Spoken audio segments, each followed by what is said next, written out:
So as anybody who's been listening to the show for a while knows, it is the off season, which means it is time for the glorious return. We should have some kind of pomp and circumstance music of Cap or No Cap. I don't have anything else to say. Jeremy, you want to take it away?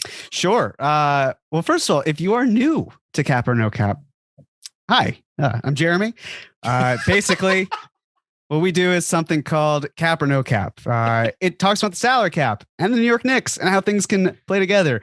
The name Cap, like it's slang for lie, like that's cap. So it was kind of like, is that a lie or is it not in terms of how we can navigate around the salary cap? And no cap is no lie. That is correct. Yes.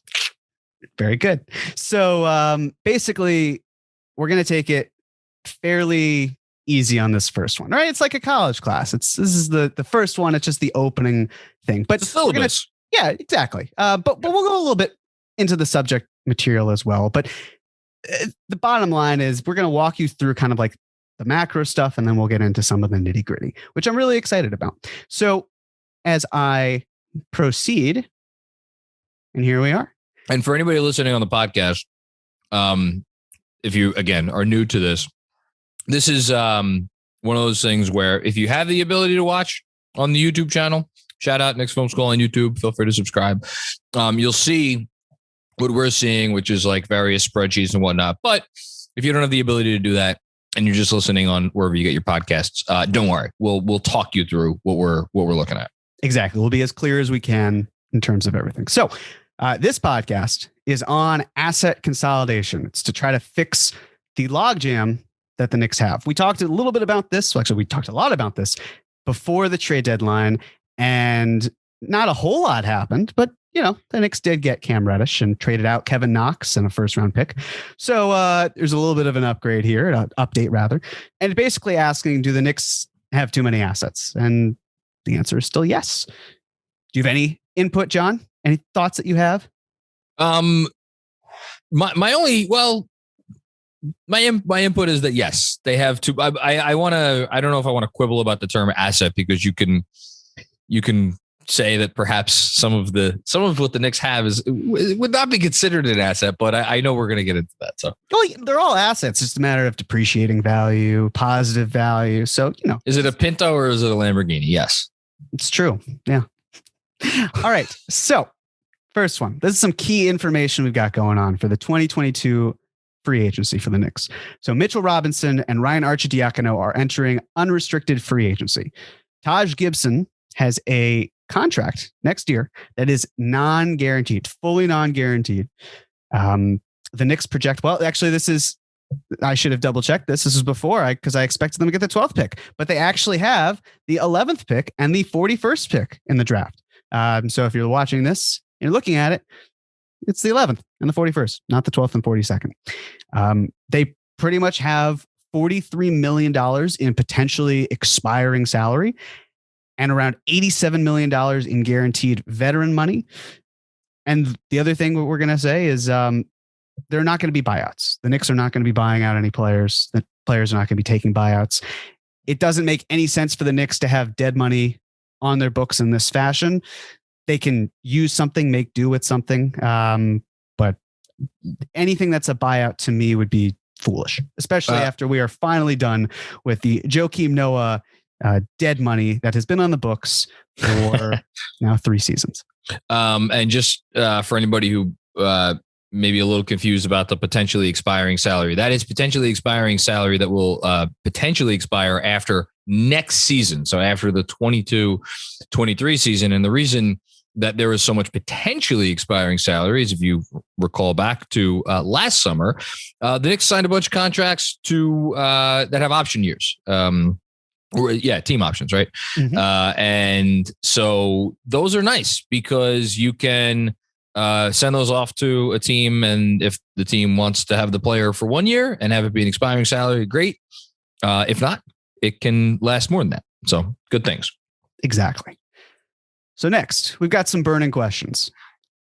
Are the Knicks going to clear up this logjam, or are they going to just let it stay kind of rough? Fester. Are they going to trade Julius Randle? Are they going to keep him? Are they going to be able to land a star? Is there even going to be a star that fits what they want who is available? Are they going to re-sign Mitchell Robinson? Are they going to go in a different direction at the center position? What are they going to do with their draft pick? Is it going to jump? If it isn't, are they going to do something else? If it does jump, are they going to keep it? And then are they going to make a change at the point guard position? Are they going to stay with what they've got? These are all questions that we will be going over at some point throughout this offseason. But the complicated part about this and why this is going to be a very interesting offseason is like every point that you just mentioned, Jeremy, is interconnected potentially to like one or two or three other points on the list. Mm-hmm. This stuff all factors in together. So like, it's not about like what the Knicks decide to like. If the Knicks decide to do this, it will have a domino effect on like one or two or three other things. It's going to be very interesting. Yes, it will. So first thing, what exceptions might the Knicks have? Well, if they operate over the salary cap, then they'll have the non-tax mid-level exception available. It's about $10.4 million, 10.3, I guess. And they also have access to the biannual exception. I forgot about the biannual. Oh, never forget about Bay. So it's $4 million. So the biannual obviously implies you only get it once every 2 years. When's the last time the Knicks, have they ever used it? I don't even know. Yeah, the last time they used it, I believe, was Alonzo Trier. Oh, yeah. Good call. Yep. Thank you. Yeah. So, yeah, they just haven't had reason to use it also because they operated under the cap the last 2 years. So because of that, they haven't been able to have access to it. Now, the thing about finish. No, I was going to say the thing about the biannual exception, unlike the non-taxpayer mid-level, is, again, as we just kind of implied, if you use the biannual exception this year, you do not get to use it next year. So they have to, think about that. They do. And if the Knicks decide to somehow clear cap space and go under the cap, then they'll have the amount of cap space they've created plus the room exception, which is $5.3 million. So, but important to note, you cannot combine those two things. So for instance, if the Knicks traded away a contract and they got themselves $12 million under the cap, they can't then go sign a $17 million player combining their cap room with the room exception. You have to keep those two things separate. Correct. And then there's one thing I guess I could add here. The Knicks could create a traded player exception. That's basically when they take money and then dump it off to another team, or the difference in salary creates space. So if the Knicks send out more money, let's say they sent out $18 million and they got back $13 million, that could create a traded player exception of $5 million. And that is similar to what John was saying, where it's like you can't combine it with anything. It's just 5 million. You can't really go too far. Like you can't exchange the parameters. It has to be a player who can squeeze into that amount. So can I give you this week's very, very brief edition of John is Sick in the Head? I spent a good 15 minutes earlier today on Easter Sunday, mind you, trying to figure out or confirm that the traded player exception, if they did trade away Mitchell Robinson into a team with cap space and basically took no money back, would be the value of his first year contract, or the first year of his new contract, as opposed to half of that value because of the silly rules about base year compensation. I'm pretty sure it's the whole value, right? It is. That would just be for matching salary. That would be for matching salary. Okay. Right. I was like, I think this is the case. I want to try to confirm this. And long story short, I was not able to confirm it for myself. I was like, I'll just ask Jeremy. Well, there you go. There you go. How does a team get hard caps, right? So there are 3 ways. And for reference, hard capped means you have to, like, you can't spend past the luxury tax apron. What that means, like, there's the salary cap, there's the luxury tax, and then there's the luxury tax apron. If you get hard capped, you can't pass that apron point. This year it was like 145, 148, something like that. It's a ton of money, which they're not anywhere close to. Yeah. But there are 3 ways, right? Number 1 is a sign and trade. So if the Knicks acquire a free agent via sign and trade, they would be hard capped. Last year, they went after Evan Fournier, did the sign and trade, received a hard cap. It didn't even matter because the Knicks didn't have enough salary for it to really be a factor. If another team acquires a Knicks free agent via sign and trade, and that team sends a player who's already under contract, then the Knicks would not be hard capped, right? So it's only when you're receiving a player who is a current free agent. and you're signing and trading them there. The salary coming back would not hard cap you. So, for example, when Kyle Lowry was signed and traded to Miami, Toronto would not have been hard capped by Dragic and Precious Achiuwa going to Toronto because those players were already under contract. But Miami was. Miami was because they did sign and trade. And then a double sign and trade, same thing. Both teams would be hard capped. The non-tax mid-level exception. If the Knicks use basically the tax equivalent, which is a little less than 6.4 million or greater, then they would be hard capped. Just something to consider. That amount to the full max, to the full amount of that the team can offer with the MLE, that would hard cap them.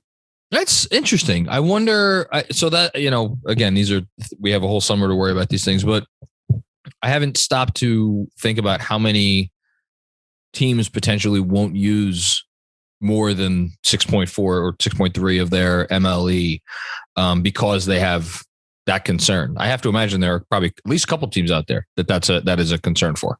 Yes. And as a result, there are also some teams that don't even get that. They get the tax mid-level. Yeah. Which does not hard cap you. But they have to, because if they were to use the non-tax mid-level exception, they would be hard capped and then potentially hit the tax apron, which they can't do. They can't go above it at any point in the season. And this is important. And again, we're not going to dive too deep on this today, but just for if you're starting to think about what the next summer is going to look like, and you like to spend your time looking at free agency big boards, like besides the fact that there's not a whole lot of teams with cap space, if there's a limited number of teams who have access to that or are realistically going to use that full 10 million, then all of a sudden, if you're the Knicks and you're sitting there with your 10.3 million, well, it kind of starts to look pretty good to someone out there who is looking for a decent payday. Very true. And then the last is that biannual exception that would hard cap the Knicks, and then they wouldn't be able to use it for 2 seasons. Thus, biannual every 2 years. So there you go. All right. We're going to hear a lot about this term. You're going to hear a lot about it too, folks. It's called base year compensation, and it sucks. It is the bane of so many people's existence because everything you would know about matching salary and like what you think would work, it gets all messed up. So there are basically 4 rules that come into play with base year compensation, and it's something to consider. And I will use Mitchell Robinson as an example. So number 1, which is, by the way, we should say for anybody who's like, why the fuck are you talking about base year compensation? It's because everything about the Knicks offseason, not everything, a lot about the Knicks offseason has to do with this concept, because it has to do with Mitchell Robinson, and it has to do with our good friend who Wes and Alan Houston were watching in Dallas, Jalen Brunson. So we'll get to why that. Colin Sexton too. Yeah. A lot of these guys. Yes. A lot of these guys. So bear with us, and then we'll get to why this matters in a second. So first, the prior team uses full bird or early bird rights to re-sign the player. The Knicks first signed Mitchell Robinson using a portion of the mid-level exception. Just as a reminder, when the Knicks did that, just doing that for Mitch wouldn't have hard capped them, right? Because it was only a very small amount of that. It wasn't the amount that would have hard capped them. But yes, check that box for Mitchell Robinson. They would be using his full bird rights. Second, the player's new salary is more than his minimum. If we're assuming that a player like Mitchell Robinson is making north of $10 million, then yeah, that's certainly more than his minimum amount. Check number 2. Number 3, the player's new salary is more than a 20% raise of his prior one. Last time I checked, anything north of $10 million is going to be well more than 20% of the less than $2 million that Mitchell Robinson was making this past season. So he also he has that checked box as well. And then 4th, the prior team is over the salary cap, including cap holds, after signing the player, but before the trade. So basically adding the signee's new full salary to the team's books. Basically, that's a lot of words. What it means is that the Knicks didn't have any money to spend, and then they went over the salary cap to re-sign Mitchell Robinson and then hypothetically traded him away. So that would be the 4th box that we check, which means that Mitchell Robinson is a base year compensation, BYC candidate. And just because you threw the 2 names out there who are going to be of interest to Knicks fans, all of the 4 things that you just went to also are certainly going to qualify. I mean, again, you don't know for sure that the contract they're going to sign. So the last thing about the signee's new full salary, but like Colin Sexton is not signing for like a small enough amount of money that he would not qualify for this. So he's going to qualify for this, and Jalen Brunson will as well. Right. It's not like he's going to sign for the mid-level exception. Yeah, I was about to say, you're not getting Colin Sexton for $10 million. Sorry. No, you're definitely not. So that's basically what it means. Again, just as a warning, you're going to hear about this a lot. It's really, truly the bane of my existence, but that's just the way it goes. So I want to take a step into the future, though, for just a moment. And it's what could be on the horizon for the 2023 draft. Because with the 2022 draft, we know the 11th pick as of right now before the lottery and the 41st pick. But in terms of 2023, the Knicks have their own first-round pick, Dallas's first-round pick, if it's between 11 and 30. Then they have 4 second-round picks, their own, the Detroit second-round pick, the Utah second-round pick, and then this is a little confusing, but it's the least favorable second-round pick of this is Oklahoma the 48th City, pick. Washington, or more favorable of Dallas and Miami. So just to break it up, you have the OKC pick, you have the Washington pick, and then whichever is the better of the Dallas and the Miami pick. Yes, but it's the worst of those three. It's the worst of those three. Yes. So in all likelihood, I mean, maybe Washington and Oklahoma City are great next year. In all likelihood, whichever of Dallas or Miami is the whichever one of those has the worst record, you're probably going to better. Yes, you're right. Yeah, whichever one of those has the worst record. So the Knicks are probably in line for I don't know the 52nd pick in the draft. Yeah, I was thinking better pick of the worst. Yeah, I know what you mean. So again, they have 6 picks to deal with. That's already way too many things. They're going to need to consolidate in some way. They don't have to deal any of those picks this summer, though. They can potentially wait. So it's just something to consider, especially as the Knicks navigate this year's draft. But I also want to talk about future salary, right? Because if you're trading for salary, you're also considering when it ends. So if the Knicks traded for salary this offseason, it would be ending in 2023 or 2024, maybe even 2025. But I want to specialize on 2 years. So the first one, 2023. Guys like Danilo Gallinari, who will be 34 years old at I think the ages that I have is when the season starts. Might be. I think the age is for it's the ones on Basketball Reference, which is I think the age I Googled each of their, well, regardless, I found when their birthdays are, and then look at you. Who's better than you? Anyway, Gallo's ageless, so. It's true. He is. Wait, so why are we talking about Danilo Gallinari? Why is he up here? Well, here's the thing. So Danilo Gallinari has a partial guarantee in next season, right? So it would basically be for, I want to say $5 million that he has guaranteed. And there's this thought, and I know you clarified this as well with the podcast with Chris, but there's this idea that because Gallinari has a potential guarantee that the Knicks could somehow trade for him and then non-guarantee him. Yeah. And they only have $5 million on the books, and Gallo walks, and it's great. That's not possible. The CBA fixed that. If you're actually looking for someone to blame for why that's the case, you could actually look to Brock Aller, who exploited that loophole with the Brendan Haywood trade by sending him to Portland. And then the NBA was like, no, we're not doing this. You have clearly outsmarted us. We are going to close that loophole. And so is the case. So it is unfortunate, but also due to the creativity of Aller, that is the case. Similar can be said of Eric Bledsoe. I know I've seen a lot of Eric Bledsoe, Julius Randle, Michigas.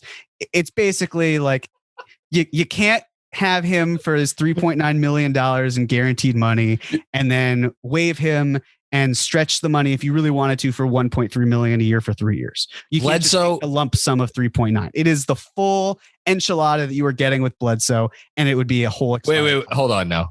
We got Michigas and enchilada in the same. Eric Bledsoe, man, you win. Okay, you got both of those in the same little spiel. Congratulations. And we got spiel too.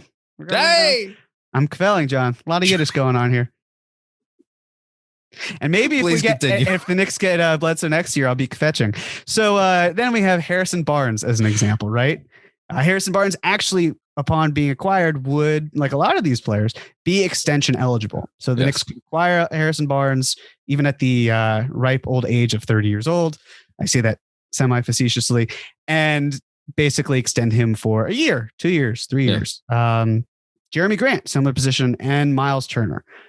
So that's 2023. Just some of the highlighted players are making more than $15 million. And then the following year, 2024, you've got Eric Gordon, who his whole contract in 2023, 2024 is fully non-guaranteed. We know that the Knicks were reportedly interested in him. My guess would be because his contract is basically lined up the same way as Nerlens Noel, Alec Burks, those types of deals where they're club options. And Rose and Derrick Rose, yes. And so, just to make sure to keep things clear, the Bledsoe Gallinari thing that we just talked about at closing the loophole where the Knicks are not going to be able to non-guarantee those players and get a bunch of cap space out of it. That's different with these guys because you're still a year away from their final non-guarantee year. So if the Knicks traded for Eric Gordon, for instance, this summer, they could turn around and non-guarantee his final year, after next season ends, and that would be fine because he would already be on their team. They wouldn't be trading for him in the offseason that they would have to make that decision. Exactly. Thank you for clarifying that. And then you have guys like Marcus Morris, Gordon Hayward, Tobias Harris. You even have Davis Bertans, who has a partial guarantee in 2024, 2025. So by acquiring him basically this year or before the 2023 deadline, you would essentially have Davis Bertans, and you could then do what I'm saying of like non-guarantee him, eat the dead money and let him go. But if you did that in the 2024 offseason, you couldn't do it. So that's basically what the horizon looks like, or the landscape for a lot of these larger contracts that maybe the Knicks might look into as they try to consider the consolidation efforts that we're talking about, which then brings us into asset consolidation time. So I'm actually going to go into a new document, exciting stuff. With multiple presentations on the same podcast. Where else, folks? Nowhere. I can say that confidently. Nowhere. So this isn't even a presentation. This is just a collection of spreadsheets I've put together, and it's gonna be great. A lot of numbers, a lot of fun. And the reason I did this was because it's gonna be really important for us to actually edit things in real time. Yeah. And by taking screenshots, I can't do that. So I figured what better way than to just make it interactive and more fun. So we're first going to focus on the 2022 offseason, right? Because it's the one that's right in front of us. And we basically have a large group of players that are right in front of us. You've got everyone from Julius Randle all the way down to Miles McBride, and you have some cap holds and all the things in between. So as things stand right now, the Knicks would enter this coming offseason over the salary cap. And there are ways that they can kind of finagle it, though, right? Like if you look at everything that the Knicks have and you consider the 2022 pick being number 11, if it doesn't jump, then really the best the Knicks could do is if they non-guaranteed Taj Gibson and renounced his cap hold, if they renounced the cap hold of Ryan Arcidiacono, and if they stayed at 11, then the Knicks would only have $289,142 in cap space. John, that's a lot of money for your average person. For the Knicks in terms of free agency, that's absolutely nothing. And here's the thing. Just very quickly, and I'll turn it back over to you. If the Knicks were to get to this point where they said, hey, let's be a cap space team, it would be maybe the worst financial decision they could make, because it means, number one, that they have no money really to spend because $289,000 is essentially zero, but you're under the cap. So you lose access to the full non-tax mid-level exception, the biannual. You have to get the room exception, which is a lot smaller. So it's why, even if the Knicks non-guarantee Taj Gibson, that they probably keep his cap hold, because it basically functions as a way where they can operate over the salary cap, do all those things that we just talked about, and get away with it and sign players. But by renouncing him, it actually would make life hell, unless, of course, the Knicks traded out other salary to make more cap space. So really the best thing is to operate over the cap. Yeah. And one clarifying question and one comment. You have for the number 11 pick, looks like about 4.5 million. That's correct. That is 120% of the salary, right? It's the cap hold, but it's also, yes, it is 120% of the salary. Don't you owe? Is that what you have to have on the books before you actually sign the player? What's the salary slot? I thought it was I always thought it was 80%. Is it the other way? I mixed it up. I mean, the reality is that it's very rare for a team to pay less than 120%. I'm just talking about the salary slot, though. Like for accounting, it's probably 20% less. But because the player isn't signed yet, it's going to look exactly as it is. So teams basically bump up to 120%, which is also the same as the cap hold. So I figured would just keep the cap hold there because that's probably what the player is going to make regardless. Okay. The comment. If you're everything we're detailing about why the Knicks are going to be an over the cap team, we should just say, for anybody who is wondering, like, yes, of course, there is a way for the Knicks to get under the cap. Like if you're sitting there and you're like, well, if they traded away, Alec Burks and Kemba Walker and whatever for nothing. Here's the issue: is you can't make those trades before the new league year because nobody has any room. So it's not like there's one team, the Thunder, right? Thunder. Yeah, exactly. Okay. $20 million. So and for them, it's use it or lose it. If they go into the draft and don't use it, then they'll actually lose that ability because the Shai Gilgeous-Alexander contract kicks in and they've got other players, their draft picks that will be making enough where their cap holds and their salaries will close that loop up. So it's use it or lose it.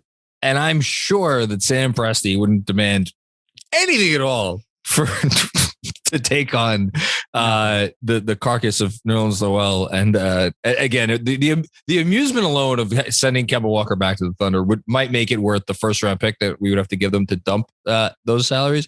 Putting aside that as a not really realistic possibility. Anytime you're trading, so you're going to trade these players away in the new league year to create cap space. And I feel like by that point, it's not that it's not possible.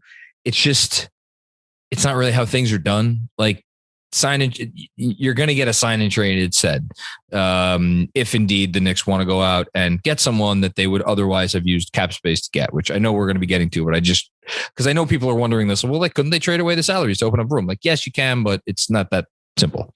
It also, contracts are more fungible because you can make matching differently. When it's clearing cap space, the player has to fit in that amount, or you have to do a sign and trade to make the math work, or you have to then dump another salary.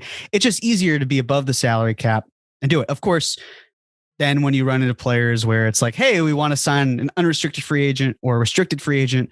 The restricted free agent would probably be more sign and trade anyway, but let's say it's unrestricted free agent and the Knicks just sign them using cap space. Sure, they could do that, but they'd have to then move heaven and earth in a lot of ways to get it going. So instead of doing that, they can find other ways around it. Yeah.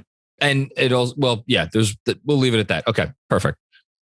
So that's the 2022 situation, but I want to also kind of show what the longer view point is. So this is essentially the 2022, 2023, 2024, and 2025 scope. I could show you 25, 20, or 26, 27, but it's the cap hold of this year's 11th pick overall. All I see right now is Evan Fournier's cap hold in 2025, 26. That's where my eyes have drawn to for some reason. Much. Yeah, that's fine. So we just talked about 2022. A lot of people then think about 2023, and this is going to come up with other conversations we'll be having later, right? Like, what if the Knicks traded players and then got someone who has a very high expiring salary? We don't have to say their names, but you know who they are. The problem with that is if you're looking, I'll tell you, and if you're not looking, I'm still going to tell you anyway. The Knicks are in a position where they're likely to be heavily over the salary cap regardless, because of the fact that RJ Barrett and Cam Reddish have very high cap holds. Now, could the Knicks pay RJ less than his cap hold, which is $32.7 million?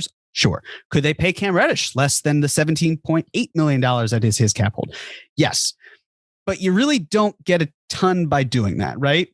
Like right now I have the Knicks, if they basically took the team options of, if they kept everyone, which is not going to happen, but if they kept everyone and had Derrick Rose, Alec Burks, and Nerlens Noel guaranteed, they are well above the salary cap.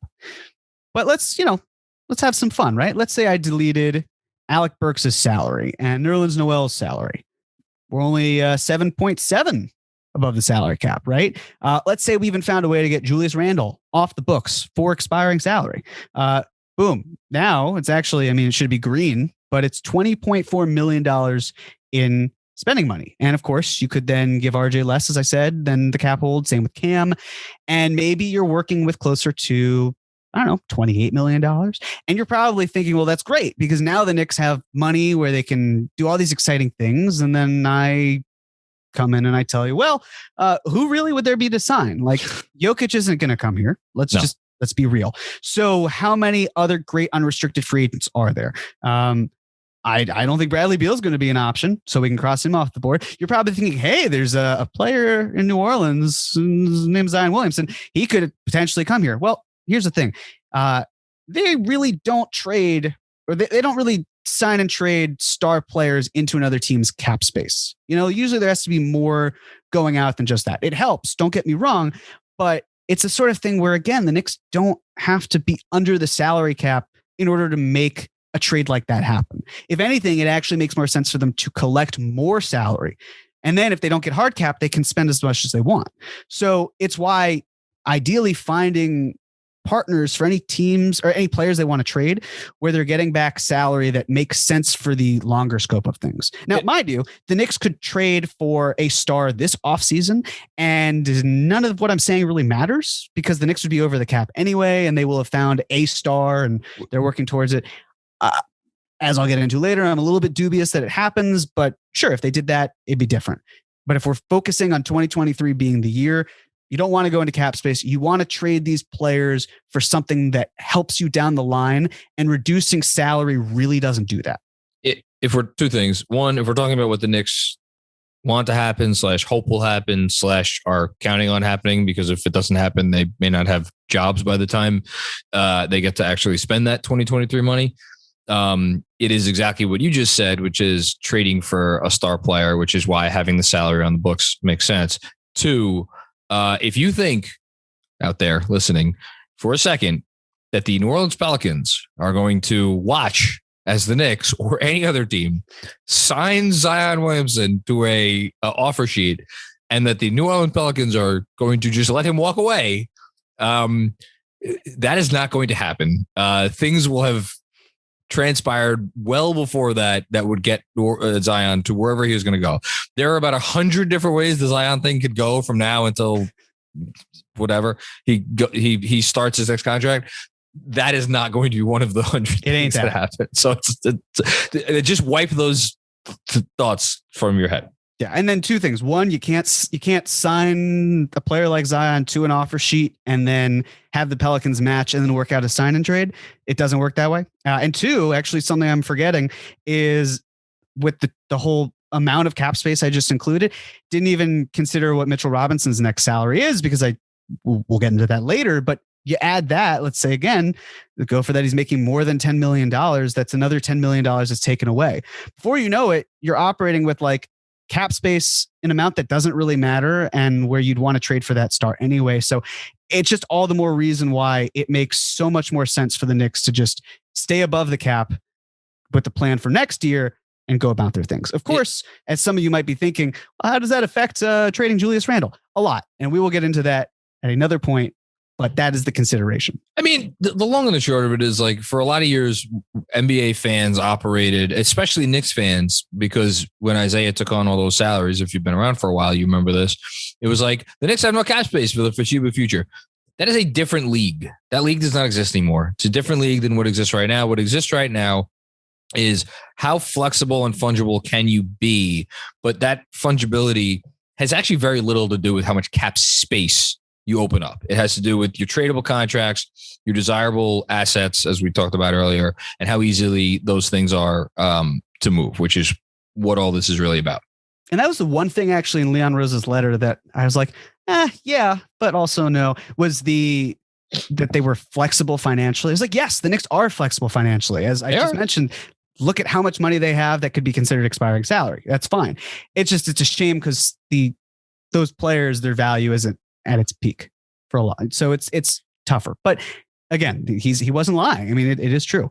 But then it's harder to then do the scope of 2024, 2025, all that, because it's not necessarily accounting for RJ Barrett's next contract. Well, you would imagine Cam Reddish's next contract. Considering that in the 2024 offseason, Obi Toppin and Emmanuel Quickley would need to be paid. So it's almost like there's a shelf life for, really Derrick Rose, Alec Burks, Nerlens Noel, and Kemba Walker. Kemba's, which expires this year, you need to trade him. Rose, Burks, and Noel, where theoretically, based on their contracts, they can be here a whole year later. It's just, and we'll talk about this in just a moment, but like the urge from a contractual standpoint to move them is not dire. It's like whether or not you want them on the roster, that's the question. Yes. Perfect. So this is basically what the roster looked like with some alterations. The last time that we talked about asset accumulation, basically it would be a starting lineup of Kemba Walker, Evan Fournier, RJ Barrett, Julius Randle, Mitchell Robinson. And then good times. Assuming when right. Yeah. When healthy, it would be Derrick Rose, Emmanuel Quickley, Alec Burks, Obi Toppin, Nerlens Noel. And then of course you have Deuce McBride, Quentin Grimes, acquired Cam Reddish in lieu of Kevin Knox. You had Taj Gibson, and then later on, the Knicks added Ryan Arcidiacono.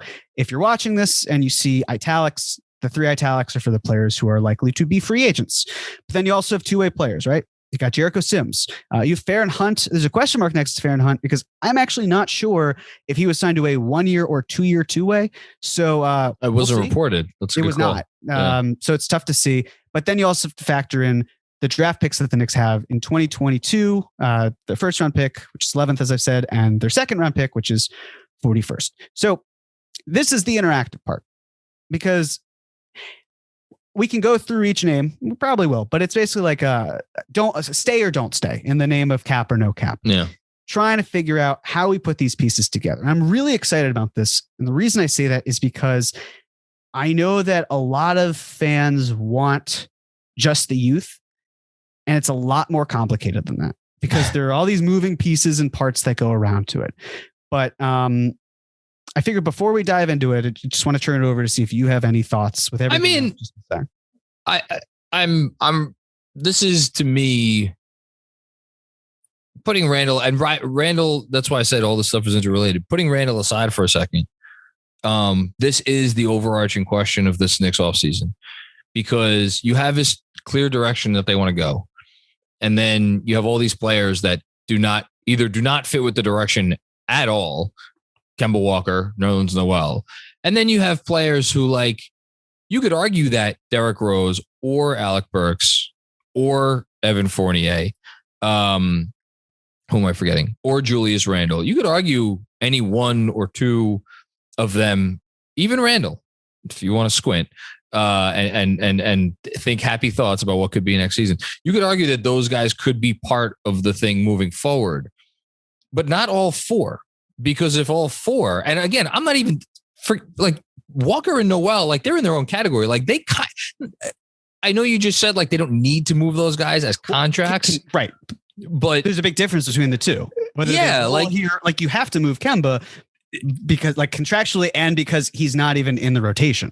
Like they are not going to open camp next year with Kemba Walker. I mean, if he is on the roster, which my goodness, I hope he's not. He won't. Like he's not going to be in camp. And then it's going to be like, okay, well, what are the Knicks going to do? And then it becomes a big issue. So there is a lot of need to move on for a variety of reasons from several of these players at some point before you start playing basketball games. And it's just not going to be that easy unless you take back players who you like are going to be part of the rotation when they come here, potentially, and that's what makes all of this, very complicated. It does. So let's get cracking, right? So first and foremost, let's start with Kemba because he's not going to be a part of the equation no matter what. No. Right. I mean, he's going to be moved. It's just a matter of where, which deal, what the Knicks get back, all this. So let's move him to the reserve section that I have laid out and basically try to build out the rest of the roster. Next, just going to pick off the easier ones. Congratulations to Ryan Arcidiacono. I saw that he was engaged. Ryan, that is wonderful. Congrats, Ryan. You are also not considered a priority in this offseason, so I'm going to place you in the reserves section.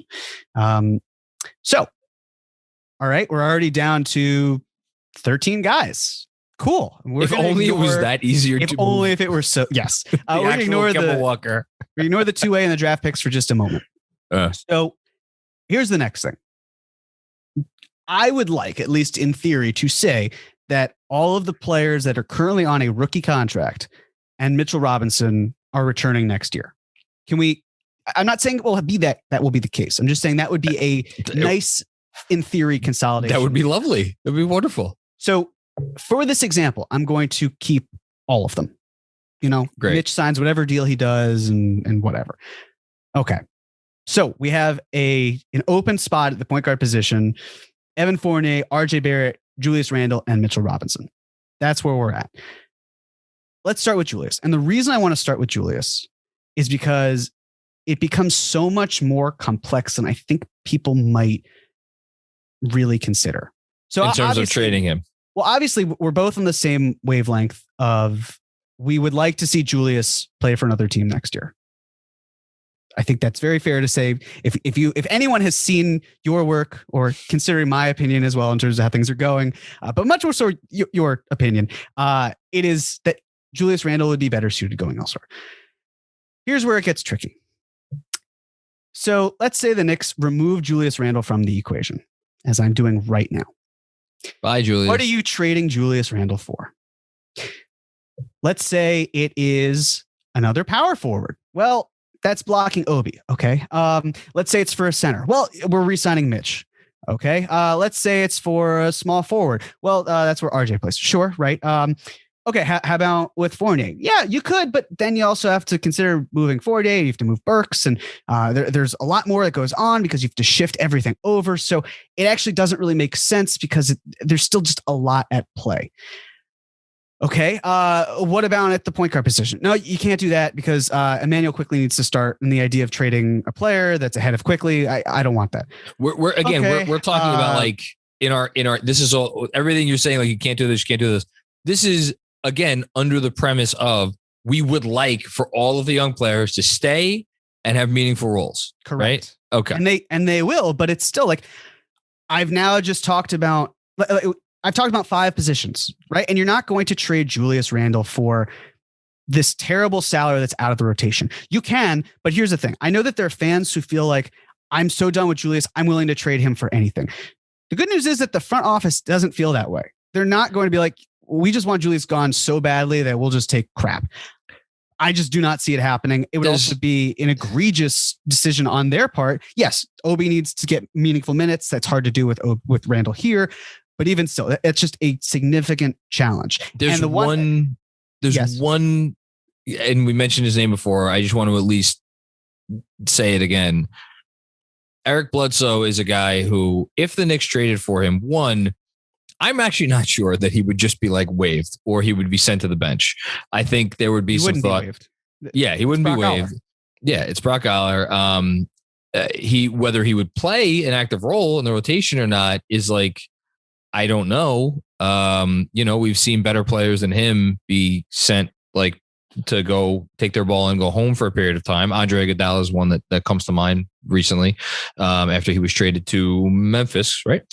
So it's not like it can't happen. I just want to throw it out there because like the possibility of Julius going there and them sending Bledsoe back with a future first, which again, I understand that gets tricky because Portland has an outstanding pick to the Bulls that goes through like 2028. So there would have to be some creative language in there in terms of how you would convey that pick. I wouldn't rule it out though. That's the only thing I wanted to throw in there. So the reason I would rule it out is we had just mentioned the fact that the Knicks need more 2023 salary if they're not getting a star this year. So it puts the pressure on the Knicks because they then have to turn Bledsoe into continuous soup. There it is. And then basically try to. So the pressure is on the Knicks to then find salary that extends later on. And I just don't think that works with what the Knicks have, right? Like if we go back to this sheet and I delete Julius Randle's salary because that's essentially what you'd be doing with Eric Bledsoe, then like you don't have a lot to work with. Now you're actually, I mean, this should be green, but like you're not operating well. And then you talk about, okay, well, if they decline the team options for Burks and Noel again, you're in that same position where it's a lot of money being used. So I don't think Bledsoe makes any sense for the Knicks because it forces them to then turn around and deal him a second time. So if you take this deal, then I would put a lot of money on the idea of Bledsoe being traded for like an Eric Gordon type of situation contract. But like, to me, it's more legwork for the Knicks to do. It comes down to if they are desperate to get Julius off of the books, but also how they're going to pivot to best put themselves in position for stars down the line.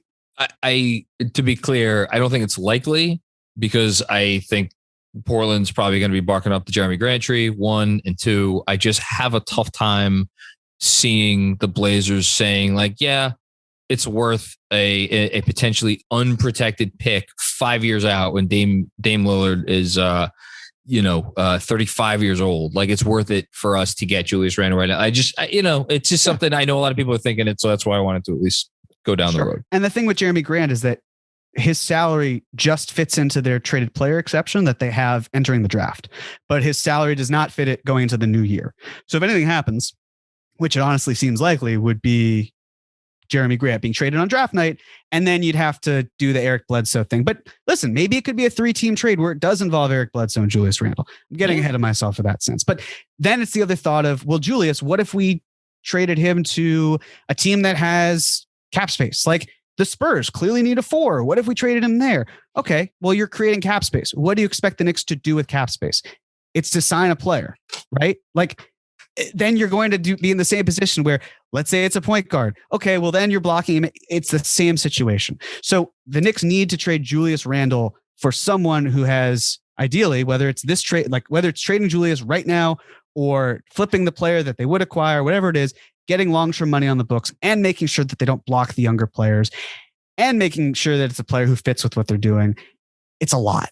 And that's why it's like the idea of flipping Julius for a lead guard then does make sense. But we'll go further into that, right? Because we want to hypothetically and theoretically, I mean, not even theoretically, we want to actually move off of Nerlens Noel, correct? I think after Kemba, moving off of Nerlens is the next highest priority. So let's do that. And I know that you and Chris had talked about Jericho Sims. So my opinion of Jericho on the two-way was something that Chris and I had talked about when the Knicks were playing the Blazers and we were watching the game together. Since then, it's changed to just sign Jericho to a portion of the mid-level exception like you did with Mitchell Robinson in 2018. Or the biannual. Well, no, because the biannual would only be 2, like the contract's up to 2 years. Whereas if you sign him to a portion of the mid-level, you could get 3, maybe even 4 years out of it. So I'd rather that's significant. 100%. So, sorry, one other thing on Sims. They could theoretically sign him. It would be not a lot of money, but they could sign him to the vet minimum, which would not eat out a portion of the mid-level, correct? Correct, but that would only be 2 years as well. Because the Knicks don't have cap space to. So basically, with Deuce, for example, the first thing the Knicks did last offseason was sign Deuce McBride because they did it to a minimum contract where they gave him 3 years. But if they had done that if they had signed everyone else, then signed Deuce to the same rookie contract, he only would have gotten 2 years. So the smart play is Jericho Sims for a portion of the mid-level exception, sign him for 3 to 4 years and clear that two-way spot and move him in to the backup position. That was easy. Yeah, it was. So again, like we've moved Randle out of that situation. There's going to be some sort of impact player that comes in there. Like we could even talk about any of the players I mentioned in the 2023, 2024 guys who are making money and maybe they work, but you still have to consider their role on the team. And so this comes to, I might be biased here. I don't even want to say biased, actually. Like, I genuinely think that keeping Evan Fournier for an additional year makes so much sense because it's like he is now in a role that we know he's comfortable in. The first month or so, month and a half, whatever it was, it took him time to know who he is. He knows what his role is and what Tibbs wants from him. And I think that's a really important thing as long as you can pair him with someone who then helps you a bit defensively. Of course, if you then want to find better offense than what Kemba Walker provided, that helps a little bit, but it's still a little touch and go. But I'm of the opinion that I really think Evan Fournier should stay here also because his salary is great for matching, especially if it comes to getting a star in 2023. I would, of all the veterans that we talked about, I think maybe with the exception of Rose, although I could swing differently there. I think the least likely to be traded is Evan Fournier. I think Fournier is the likeliest to stick around. No, I think Burks is the one who is the more likely candidate because, like, well, again, you'll get into the salary aspect just from a team building perspective. If you're a team out there, you're like, I could get Alec Burks for 1 year and $10 million. I could do worse than that, you know? And so is it going to be worth a first round pick for some team? No, I don't think so. But if some team is basically like, yeah, you know what? We'll take Alec Burks and we'll use some of our cap space on him. I think that is a reasonable possibility. So that's, Burks basically can be had for 1 year and $10 million or 2 years and $21 million. That's a really quality role. And they don't have to decide right now, the team that's trading for him, which is nice because if you decide after the year that you want to keep Burks for an additional year at an amount of money that you think is fair, great. You have that option. Exactly. So, and here's the reason why, if you're keeping Evan Fournier, you absolutely have to move Alec Burks. As of where things stand, he is blocking Cam Reddish. Like, even if you keep other players in that lineup, like, I know that there's the idea of Cam playing the 4. He's not likely to play the 4 full time. It seems that the reason that the Knicks wanted to get Cam Reddish was because they see him as a 3 who can play the 4, but ideally someone who's like more in that vein of like, he's a 3. And it just, the Knicks go small. And if you look at how they've operated in terms of the archetype of 4s that they've brought in, it's much more guys like Randall, like Obi, than it is like Cam Reddish, who is just a very big wing. And I just think he's seen more as a 3. So I think every team wants to have that 3-4 hybrid. It's like probably the most, I don't want to say it's the most valuable archetype, but it is a valuable archetype. Teams want that. They crave it. It doesn't mean that they're going to slot in that player into that position full time because they want the flexibility. Like that's part of the value there. In any case, so Burks, we've just moved off. And again, continue. No, we've moved a lot of guys off. Walker, Archer, Diacono, Randall, Noel, Burks. I understand we haven't explained how to do this. We'll get there at some point. But this is just like, in theory, if the Knicks had their druthers, these are the guys that they want to move off. Right. So, and here's what we're looking at, right? As we're seeing it, we've got an empty space at the point guard position, Evan Fournier, RJ Barrett, empty space at the power forward position, Mitchell Robinson. And then Derrick Rose, Emmanuel Quickley, Cam Reddish, Obi Toppin, Jericho Sims.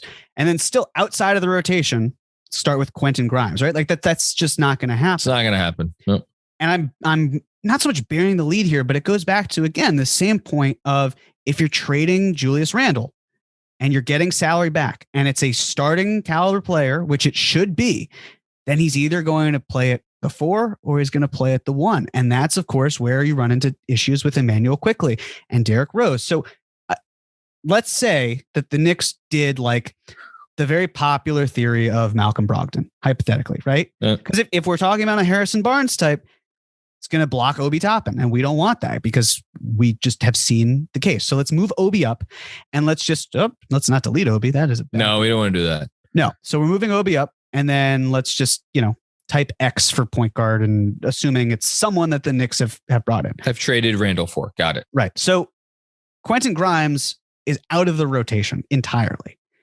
But what are you going to do, right? Because our starting 5 is pretty much intact. And then you got Derrick Rose, Emmanuel Quickley. Like, you're basically saying you have to put Cam Reddish at the 4 because everything's small, but that's a problem, right? Like, having Derrick Rose, Emmanuel Quickley, Quentin Grimes is a 1 through 3 is a very small lineup. Even with the wingspan, you want something larger. And this brings us to the conversation that I don't think people are ready to have, but I am fully prepared to do so. And that is that Derrick Rose, I love him. We all love him. But the secret is like people don't want to talk about it, but he is taking up a necessary space that should probably go to a younger player. Because as I've said right now, if you move Derrick Rose out of the equation right here and you move quickly into even just the backup role, and then you still have McBride on the outside looking in, I think that's just going to be the nature of how it is. I agree. I completely agree. You move Quentin Grimes up. this is starting to shape up into a quality lineup, right? Like we have a rotation that is essentially, it's really 9 guys right now. And 1, 2, 3, 4, 5, 6, 7 of them are under the age of 25 years old. Like, that's how we're working this way. By the way, you have not talked about the fact that there is no accounting on here. I know you I will. It's not because you forgot about it for the Knicks first round draft pick in 2023. Yep. We're getting there. The only other thing that I want to say before we move on is I understand this entire conversation. This part of it is premised on they bring back Mitchell Robinson. I don't think, again, we should completely discount the possibility of Julius Randle being traded in whether it's a 2-team construction, 3-team, 4-team, and a center coming back. 100%. And I want to be clear that I chose this path because of the fact that if we are assuming that Mitch is staying here, this is then the difficulty you run into. But then, of course, like that's what I was saying, where Knicks fans have been very lucky. And it may not seem like it, but the reason I say they've been lucky is because ever since Leon Rose has come into the fold, the most heartbreaking thing for a lot of fans, me included, was basically saying goodbye to Frank Ntilikina, who was outside of the rotation. Then it was saying goodbye to Kevin Knox, who was outside of the rotation. And here's the grim reality. Between now and likely July of 2023, the Knicks are going to do something that will probably break your heart. And you'll get something of value back. Hopefully, you'll get something of value back. But the head and the heart aren't going to be in sync. And it's going to be tough. And I just want Knicks fans to know this going into it, because we want to love all of our players. And yet we also see the potential and all these things. And as we said at the top of the show, stars run this league. Maybe the Knicks have that here, but they're also just, with the salary they have, with everything going on, they're going to want to find something. And maybe it starts this season. Maybe it starts next season. I don't really know. But this is where everything kind of starts to come into play.